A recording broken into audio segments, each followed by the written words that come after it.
Сәлем менің подписчиктерім.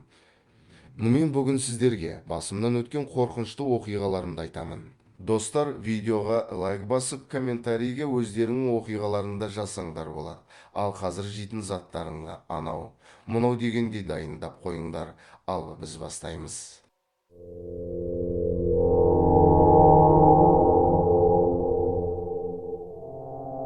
Бұл оқиға шамамен 2 жыл бұрын жаз айда орын алған. Ол кезде жиен ағам екеуміз заброшкаға тым кеш уақытта кірген болатынбыз. Неге заброшкаға кіресіңдер, далбайыпсыңдар ма деп сұрасаңдар, айтайын, мен сол жерге барып дұқтарды арнайы ритуал арқылы шақырып камераға түсіргім келді. Соған ағамды әртеуір көндіріп бардық. Біз случайно қауіпті дұқтардың бірін шақырып қойыппыз. Ең қызығын айтайын. Оны мен ютубқа салған болатымын, дәл қазір мен оны көрсете аламын. Так, достар, мен қазір сендерге видеоның бір үзіндісін көрсетемін. Ол өте қорқынышты болды. Сол кезде мен түгілі маған қорқып кетті. Ендеше телефоныңның дыбысын қаттыға қойып, жай ғана құлақ түріп тыңдаңыз. Нет, в смысле, чё? Бахаров тек так как это типа мама, я ребенок, он кит.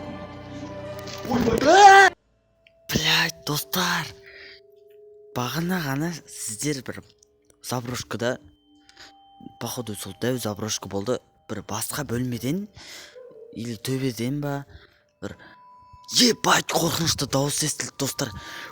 Блять, сиыр ма бірдеке, не ол, ебать.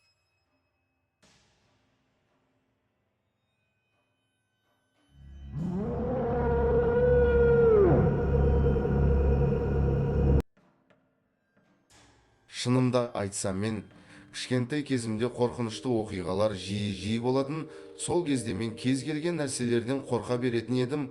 Как будто мен кішкене кезімде шизофрения болған сияқтымын. Мен кәдімгі қарапайым кілемнен қорыққанмын. Ойлап қарасаңдаршы, жай ғана қабырғада ілулі тұрған кілем сонымен қорқыныштылы бейнеге ұқсатым. Сонымен қоса ол кілем менің түсіме де кірген. Бұл оқиға шамамен 5-6 жасымда болған. Толығырақ түсіндірейін, ол бағанағы мен айтып жатқан кілем үйдің коридорында болатын, яғни кіреберісте. Мен үнемі содан қорыққандықтан сол жақтан өту үшін бапаммен өтетін едім.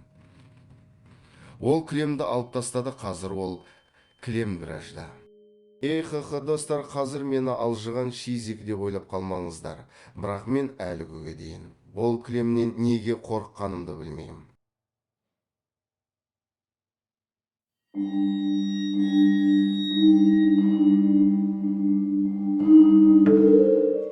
Достар, жалпы ең алдымен бастырып қалу дегенді түсіндірейін. Бастырылу көбінесе шалқайып жатқан кезде орын алады.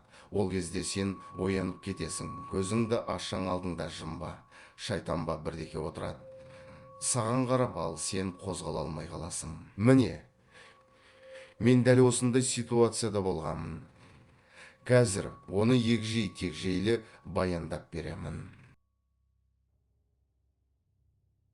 Достар, енді рұқсат болса өзім живой айта берейін, әйтсе ерініп жатырмын просто.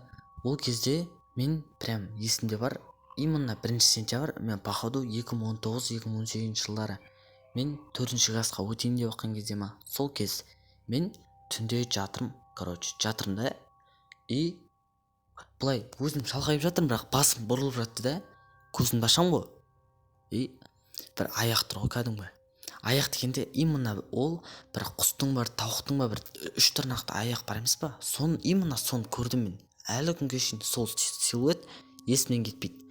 И мен көзімді ашам, шошып кетем ғой, и сәл көзімнің қиығымен көрініп тұрады.